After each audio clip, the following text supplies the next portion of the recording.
Hello বন্ধুরা, কেমন আছো তোমরা? আশা করছি বেশ ভালো আছো। আমি রহমান পলাশ তোমাদের সবাইকে স্বাগত জানাই GoG8-এ।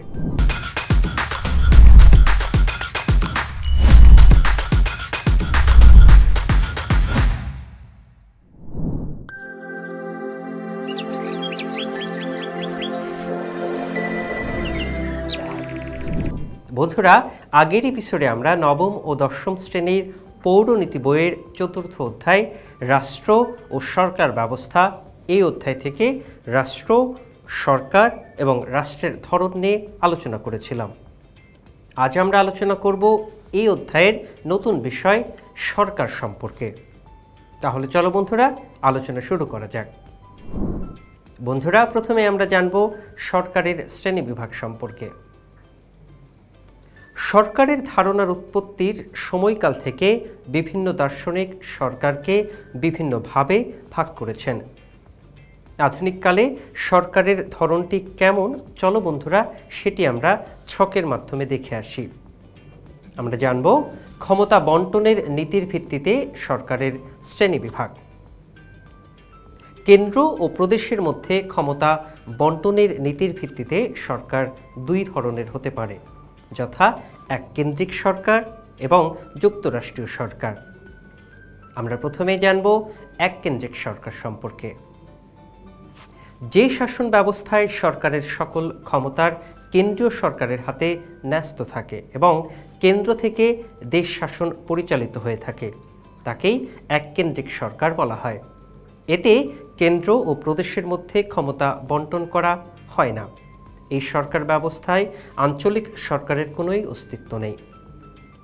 বন্ধুরা, চলো তাহলে জেনে নেওয়া যাক এককেন্দ্রিক সরকারের গুণগুলো সম্পর্কে। এককেন্দ্রিক সরকারের বিশেষ কতকগুলো গুণ আছে। সেগুলো হলো সহজ সাংগঠনিক ব্যবস্থা, জাতীয় ঐক্যের প্রতীক, মিতব্যয়িতা, দ্রুত সিদ্ধান্ত গ্রহণ এবং ছোট রাষ্ট্রের উপযোগী।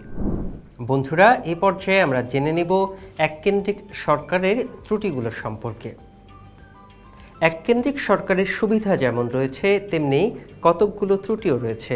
আর সেগুলো হলো কাজের চাপ, স্থানীয় নেতৃত্ব বিকাশে অনুকূল নয়, স্থানীয় উন্নয়ন ও সমস্যার প্রতি অবহেলা, বড় রাষ্ট্রের জন্য অনুপযোগী এবং কেন্দ্রের স্বেচ্ছাচারিতা। বন্ধুরা, এ পর্যায়ে আমরা জানব যুক্তরাষ্ট্রীয় সরকার সম্পর্কে। যুক্তরাষ্ট্রীয় সরকার বলতে সেই ধরনের সরকারকে বোঝানো হয় যেখানে একাধিক অঞ্চল বা প্রদেশ মিলে একটি সরকার গঠন করা হয়। এই ধরনের সরকার ক্ষমতা বন্টনের নীতির ওপর প্রতিষ্ঠিত। এতে সাংবিধানিকভাবে রাষ্ট্রের কর্তৃত্ব ও ক্ষমতার কিছু অংশ প্রদেশ বা আঞ্চলিক সরকারের ওপর এবং জাতীয় বিষয়গুলো কেন্দ্রীয় সরকারের হাতে ন্যস্ত থাকে। বন্ধুরা, চলো জেনে নেওয়া যাক যুক্তরাষ্ট্রীয় সরকারের গুণগুলো সম্পর্কে। যুক্তরাষ্ট্রীয় সরকারের বেশ কিছু গুণ রয়েছে। সেগুলো হলো জাতীয় ঐক্য ও আঞ্চলিক সমন্বয় ঘটায়, কেন্দ্রীয় সরকারের কাজের চাপ কমায়, আঞ্চলিক সমস্যা সমাধানের উপযোগী, রাজনৈতিক চেতনা বৃদ্ধি ও স্থানীয় নেতৃত্ব বিকাশে সহায়ক, কেন্দ্রের স্বেচ্ছাচারিতা লোপ পায় ইত্যাদি। বন্ধুরা, আমরা জানব যুক্তরাষ্ট্রীয় সরকারের ত্রুটি সম্পর্কে। যুক্তরাষ্ট্রীয় সরকারের বেশ কিছু ত্রুটি রয়েছে। সেগুলো হলো জটিল প্রকৃতির শাসন, ক্ষমতার দ্বন্দ্ব, দুর্বল সরকার, বিচ্ছিন্ন হওয়ার আশঙ্কা এবং ব্যয়বহুল। বন্ধুরা, আমরা এই পর্যায়ে জেনে নেব আইন ও শাসন বিভাগের সম্পর্কের ভিত্তিতে সরকারের শ্রেণীবিভাগ। আইন ও শাসন বিভাগ সরকারি দুটি গুরুত্বপূর্ণ বিভাগ। এই দুটি বিভাগের মধ্যে সম্পর্ক বা জবাবদিহিতা নীতির ভিত্তিতে সরকারের দুটি রূপ রয়েছে।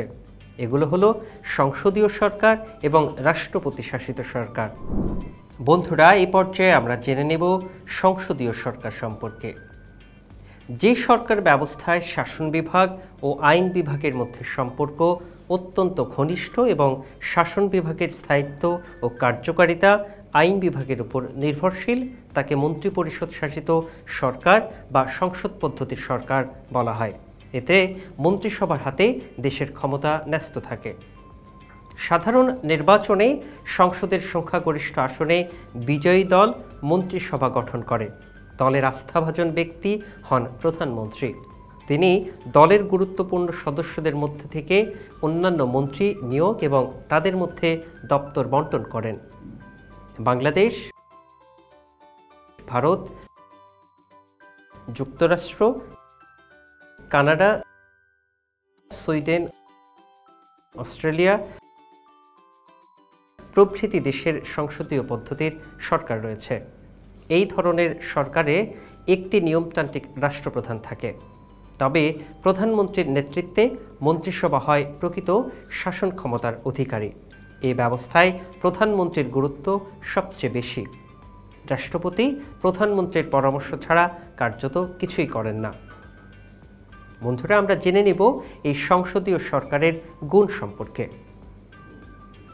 সংসদীয় বা মন্ত্রিপরিষদ শাসিত সরকারের যেসব গুণ রয়েছে সেগুলো হলো দায়িত্বশীল শাসন ব্যবস্থা, আইন ও শাসন বিভাগের ঘনিষ্ঠ সম্পর্ক, বিরোধী দলের মর্যাদা, সমালোচনার সুযোগ, রাজনৈতিক শিক্ষা দেওয়া।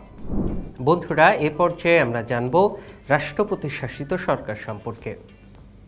রাষ্ট্রপতি শাসিত সরকার বলতে সেই সরকারকে বোঝায় যেখানে শাসন বিভাগ তার কাজের জন্য আইন বিভাগের নিকট দায়ী থাকে না।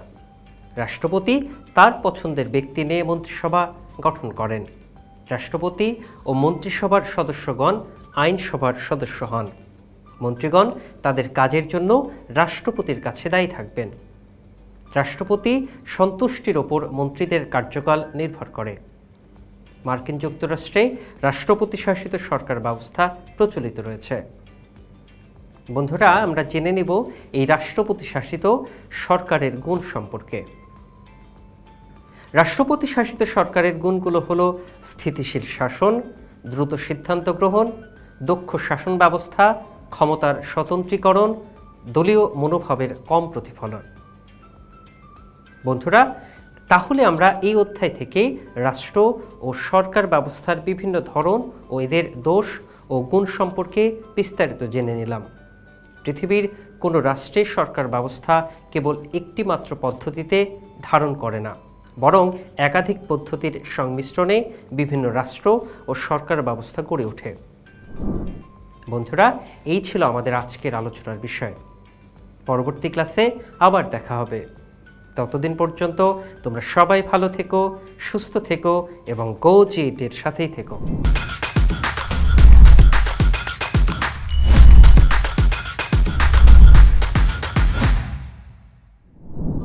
বন্ধুরা, এতক্ষণ যা আলোচনা করলাম তা থেকে গুরুত্বপূর্ণ কিছু নোটস জেনে নিই।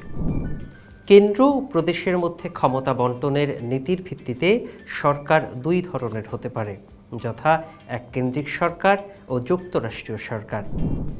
যে শাসন ব্যবস্থায় সরকারের সকল ক্ষমতার কেন্দ্রীয় সরকারের হাতে ন্যস্ত থাকে এবং কেন্দ্র থেকে দেশে শাসন পরিচালিত হয় তাকে এককেন্দ্রিক সরকার বলে।